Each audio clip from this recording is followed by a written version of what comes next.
Nihilum will get aggressive toward Banana. They've got a 3-stack on the A site. Already Shroud's going to pick up the first kill for Cloud9. That forces the issue because now Nihilum has to go passive. Valen's going to hold the crossfire. Hope that desperately he can find Freakazoid on entry. He won't. He goes down immediately, and that allows Valence to rotate over to construction for free. Shroud gets the trade. Actually, take that back. Skadoodle's the one that finds it as Hiko. He lobs a nade in onto Skadoodle, and Valence, they actually get the man advantage out of this just by holding a good passive and efficient play from Valence as he cleans out the round. Well done from Nihilum. The only rifle it gets up. So it's a bit aggressive, actually, for Skadoodle to have that gun. On the second round, we already talked about his lack of, well, we could say lack of ability, but not as prominent with the op on the T side, but he's looking confident to take the scout out and try and get against these guns early. Nothing also finds Automatic. That's going to put 2 men down for Nihilum. Bring it to a 3-on-3 as... He doesn't know, and Shang is going to have a great angle on this. He's going to swing around, but Sanks gets the nice headshot. Now he knows it's very possible that someone is in this A site. He's sticking around, but he doesn't know the bomb's already made it into the site. To let Hiko go back towards CT spawn, and in fact, Sempus will keep his eyes locked on nothing but backpedal his way. But Skadoodle, he finds Sankston with nothing actually winning that exchange with only 11 HP. This puts a lot of pressure on Hiko. The advantage is that he is 73. It's only going to be 14 and 11 for Skadoodle and nothing respectively, and it's a one-tap to take down Ska. And Jordan, late to the scene, has to try and force the issue, but Hiko, no kid, he's going to hold behind this box, has to get off it to take down Jordan, but that means he won't get the defuse, so... And let the AK come in as the second man to clean up anything that gets unnoticed, but Sempus, he's in an untradeable position because there isn't anyone on top of him, so that allows him to get the first headshot, the second on Sean, and now it's going to be Thrawn Gears who goes down immediately after. What a play from Sempus, and we highlighted his season so far. Case in point, we shall say, but Hiko, he now finds himself working with Automatic to take down Skadoodle, and they do it successfully. It's back-to-back force spies. A force spy here from Cloud9. 3 Galils, 1 AK, 1 Tech 9 on Sean just so he can have the utility. They're going to go for heavy banana control, but there's a Molly stopping him from moving, and Automatic gets caught out. That's nothing, swinging out from the smoke, and he finds that kill, and now they're going to keep being aggressive. Valence has got to fall back here. Freakazoid's going to go through. He's the second man in. That puts Sean as on his own, but Freak does get the trade, the important and crucial step of that play, and that means he can recover the bomb immediately, and he wants to go for this quick bomb plant. Sempus is the only thing that would prevent that from happening, and Skadoodle will take care of him through the smoke. Oh, he has to fall away. 32 HP left for him, but it's enough for him to pop out, get the first, not the second, and Hiko will get the response kill, but he can't go for the defuse in the smoke. They know the angle. Unfortunately, that means Hiko's also crossed over the doorway without being sighted. Sanks is going to check back corner. He goes on this. If he finds Sean, there's a smoke out that won't allow Shroud over the top, but he still gets it. Bravery from Shroud will allow the round to go their way because there is no time left for Sanks. And he hasn't gone back to his scope weaponry since we saw that scout in the second round. It's going to be sitting strictly with the AK, and Freak's pushed through.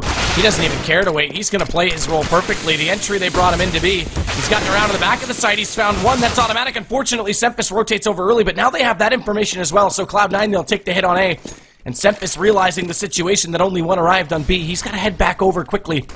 So inside the library he goes, smoked off already, secondary flash to go out, and nothing. What is the timing from nothing? Through the smoke, Sempus in the doorway, he shall not pass any further as nothing even more. He gets Hiko inside paint. Cloud9. This is working out perfectly based on that call from manning up on Freakazoid's part and heading inside A site, or B site rather. Cloud9 on the back of that. They'll head back over toward Banana. Again, it's going to be Freakazoid in, but Valence has better position this time as it was a naked entry. There's nothing out to deter it. And Skadoodle, he'll respond with only one, and Valence adds to the hat trick because already Automatic down. He'll have to save the site himself, and he's definitely saving the round for them. Sempus is going to come over. No gap in the smoke, so no vision. And now with the Molotovs out, that does allow the bomb to go down, and yeah, nothing's got to make his play soon, though. He's getting flanked out. He's not even looking. He gets dropped for free. Sempus takes out Shroud as well.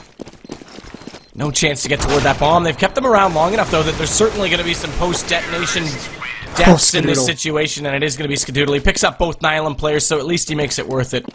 He was blind. I could stack this time on B, so they're changing it up from Nihilum's perspective. They've got Valence behind the sandbags. That allows Sempus to cover from Car, and Valence, the reason he wants that angle, because he's got the proximity to use the shotgun. Good push from Hiko. Single smoke out, and again, it's Freak on the entry, though. So Sempus going down. It's going to be a nade from Valence. That's unfortunately just going to miss. Freakazoid does do decent damage onto Sean. And he's actually got off planting the bomb because of it, so they've given themselves a bit more time to work with. Finally, it gets placed. And Freak, he's not only going to enter the site, he's going to exit it towards CT spawn. As he chased the shot, I thought for sure he had Automatic. He stays alive with 32 as he won't follow through on the rest of that spray, but look at Skadoodle's angle. It's so perfect as Valence walks directly into his vision. Fortunately, he looks away a little bit quick. That allows Automatic do some damage in response, but not a lot. He's only lost 19 HP. Hiko, meanwhile, though, he's got the better angle, and he catches Freakazoid. Unfortunately, this time has just been ticking far too long. They'd be within reach. It's just crazy how close the league is, even though we think it's clear-cut for Cloud9 at this point. It may not be. Nihilum, they're going to start things off well as well with this pistol, make it doubly so as Semphis finds Skadoodle. He had 3 in the first pistol round in the first half. He's got 1 in this one, and Senks gets his second. And Freak quick on the rotation from the bottom of Banana, does get up toward mid. Nothing's got to be careful. He's going to be laid up. And Senks absolutely tears the head off Freakazoid. He'll do the exact same to nothing. What a peek from him. That's 4 in the round, and absolutely miraculous shots on the last 2. And they work from there, and now they come up. They do Molotov off the rooftop, but Skadoodle finds 2 kills anyways. Nicely done. That's also the bomb. That's a huge win. Semphis trades him out with the AWP. Can't get the second one, though. And they use one of their own on top of CT Connector, and it's up. They've used the Molotovs in New Box. They've thrown all the flashes out towards Spool, but Sean's in Emo. The last spot they don't check, and he's going to pop out at the perfect time to trade. Hiko, drop the bomb back down with 7 seconds. Call it over. It's going to be Senks to get the first, though. Freakazoid, good play from the sandbags.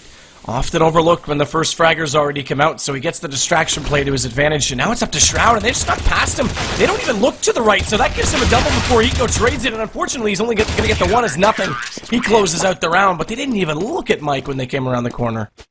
This is risky. They're falling back to B. And that's Mike's, yeah, and it's all going to be on automatic. He's the only one there again. They did this play last time with men down. Hiko's going to at least catch nothing. That means they have to keep at least 1 player around, but they're not. They're going to go anyway. They know the play is up. They know Nihilum have committed to this B take based on the late smoke and the timing on the clock, and it works out perfectly for them. Senks gets Freakazoid. Automatic at the 1 before that. That allows them to put the bomb down.